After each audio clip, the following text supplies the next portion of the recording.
hvis I er så heldige, at jeres boldmaskine bliver brugt rigtig meget, så er der også en risiko for, at de to valser, der snurrer rundt og sender boldene ud, at de kan blive slidt helt glatte.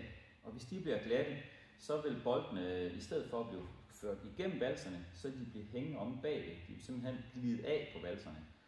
Og på den måde så ophober der sig nogle bolde, og så kommer der et meget, meget tydeligt og højt bip lyd fra maskinen af, og så melder den fejl E1 om på siden af displayet. Og det er en kæmpe fordel, at maskinen på den her måde siger stop, for ellers så risikerer man, at en motor vil brænde af. Og sådan er det faktisk med mange af motorerne i boldmaskinen her.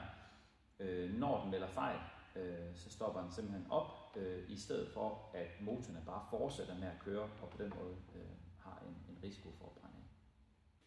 Når så at alle boldene er kommet ud af maskinen, så tager jeg en helt almindelig boremaskine med en stålbørste på, og stålbørsten den bruger jeg så til at raspe gummioverfladen op på valserne.